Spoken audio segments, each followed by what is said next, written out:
everybody, and welcome back. Today we're going to be making a beat in the MPC Live Mark II. If you're rocking the MPC 1, still hang out because it's going to be the same exact workflow. One thing that I do want to focus on in this video is just simplicity, keeping it very, very simple. So many times that I try to overcomplicate things, I'll listen to other producers and feel like I need to step it up a notch and do some crazy stuff that doesn't even make sense after all. So the best beats that come out is when I'm keeping it very simple. But before we do jump into it, I do want to give a shout out to today's video sponsor, DistroKid. In today's music, collaborations are everywhere, which is awesome because DistroKid has now splits, which is a tool that allows you to easily pay out your collaborators. With splits, you can add unlimited collaborators to any of your tracks. You can also change the splits at any given time. Also add or remove any collaborator at any time. And for privacy, collaborators can only see percentages they get.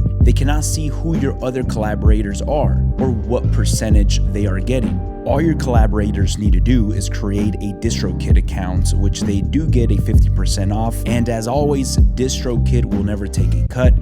You and your collaborators will get 100% of the total earnings. So sign up today with the link down in my description to get 7% off your first year's membership. Now, a quick run through of my setup right here, the MPC Live Mark II. This is my main workstation coming out of the MPC Live Mark II into the stereo compressor, out of the stereo compressor into the analog heat. I have a video where I cover this entire setup with more detail. Make sure you guys check it up right here. And also, so many people have been asking me, where do I buy my cables or what cables am I using?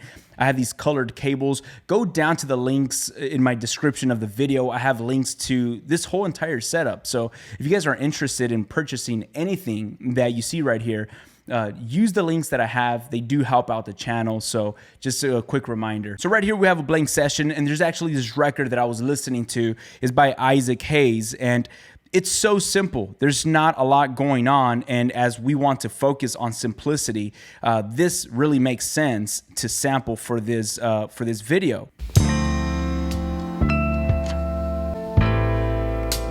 Now, it's just a few keys that is being triggered, and I just want to get those notes. It's not a 4/4 measure. It's not what I'm used to chopping up. It's just, again, just those transients that I really want to select.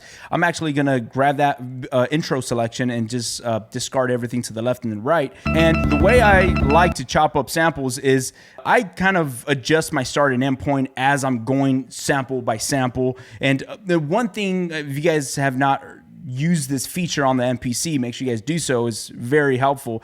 Shift 0 snap. Turn on Shift 0 snap because it's going to help you with clicks and pops. Super helpful. So as you guys see, I'm not going to bore you with the whole process, but I'm kind of going and chopping up as I'm listening to what I want next. So now I just have these 4 chops right here.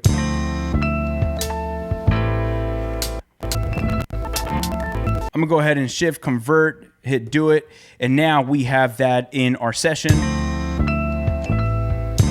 So once I have my sample chopped up right there and I have it laid out on my pads, I'm gonna go into my drums. Since this sample is very clear, there's a lot of space, there's not a lot going on, the sample is not overly saturated. That gives a little more freedom for the drums to shine. So right now I'm actually going to go into my SD card, and I actually have my drums that I'm going to load up. So after loading up some of my drums, I just have a few kicks, 1 snare, and a few hi-hats. The way I'm going to lay this down, I feel like I want to play around with the sample first, see what type of a sequence we come up with. I'm at a 2-bar loop right now, and before I even select my beats per minute, I'm just going to play around with my sample first. I'm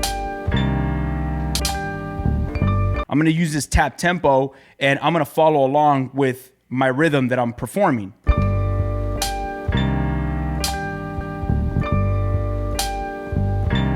Okay, so it's about 65 beats per minute. I'm gonna actually lock it into 65 beats per minute, hit do it. And now I know that it should be roughly around that tempo that I'm gonna be rocking with.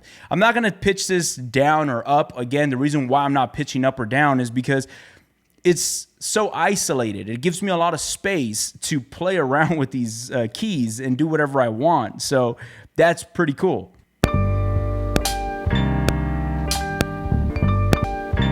All right.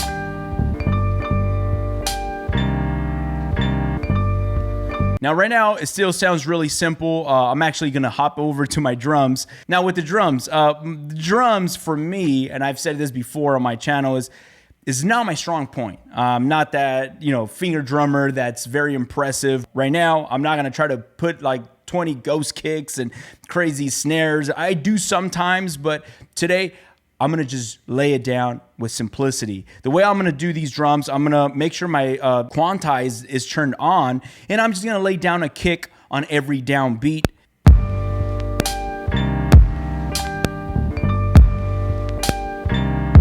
All right, so that's just on the down beat. I have my metronome turned, or my quantize turned on, and now I'm going to lay down my snares. The snares, I'm going to go to Shift TC. I'm going to turn off quantize, and I'm going to just freely lay down those snares. All right, so right there we just have a kick and a snare. Now I'm gonna lay down a ghost kick. I'm actually gonna use this kick.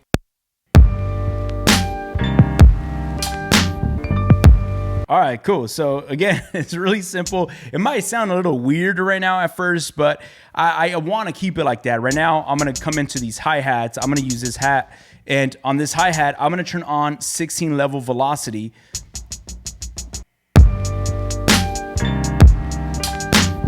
All right, so this is what we have right there. As a matter of fact, I'm actually going to go in and add an open hat to the ending of the second bar.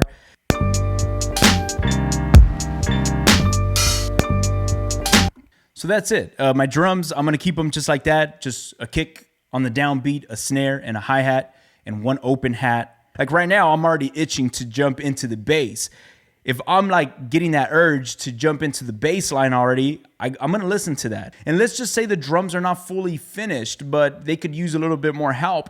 I can always go back to those drums and give that minor touch up to those drums. But right now, my feeling is let's go to the bass line. Now with the bass line, I actually loaded up a bass right here. I'm using the key groups to load up this bass, and I already matched it up on key. If you guys want a little more help on how to match bass lines to sample bass production, like it could get very complicated. Check out this video I did a while ago where I go over on how you guys could just match the key a lot easier if you're not a musician, because it could be a little complicated for us. So check out that video. I'll leave a link somewhere up there.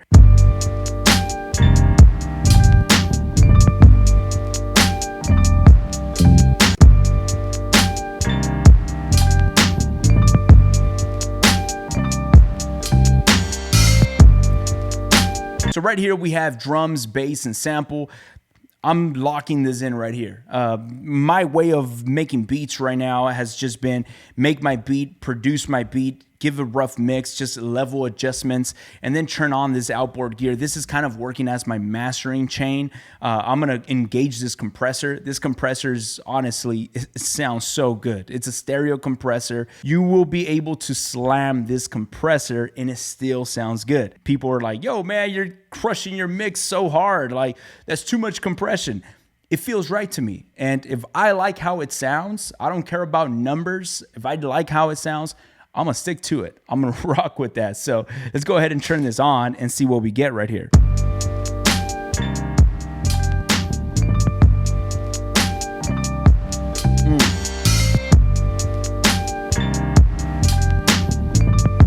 Yeah. So without it,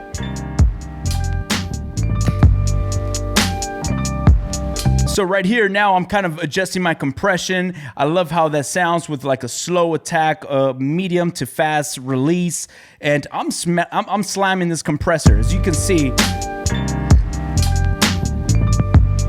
I like how it sounds. I'm rocking with that. I'm sticking with that. I'm committing to the sound. Now this compressor is really dope because it gives you kind of like this swell effect. It's kind of like a reverse type of effect. I'll let you listen to this.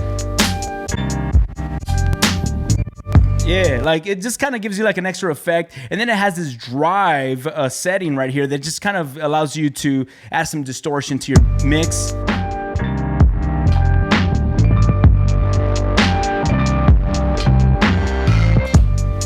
Yeah. The reason why I like this, and I'm talking about this, is because the way I make my music, I've mentioned this before, I'm completely standalone. What you see in top of this desk is what I work with. I do not stem out my beats. I like to print my beats just like this. I go ahead and add my effects live, and I rock with that. I push that out. So I'm able to drive some of these effects while I'm printing my music, and I like to perform my effects. I like to perform my effects. I don't like to go in the computer and adjust the automation. I just don't like to draw in my automation. I like to perform it. Now, right after this compressor, it goes into the analog heat. Again, I don't want to get too deep into this, but the analog heat just adds this touch that it's just hard to explain. Again, I made a video on this talking about it. I left the link somewhere up here, but the analog heat is that extra sauce on top of your overall mix. Some people were mentioning on that video that I put out, like, hey, you know, you can get some plugins that will give you something similar to that. Yes, that's cool, but again, we are working fully standalone, and I'm not going into the DAW. I'm just mixing and printing out my mix just like that and committing to the sound that I'm liking. And now a really quick way of how I will even print out my beat is just by going into my mute groups, and I hit record in my DAW or wherever it is that I'm recording into, and I just perform my mix just like this. I could start off with the sample and perform some of these effects. There you go.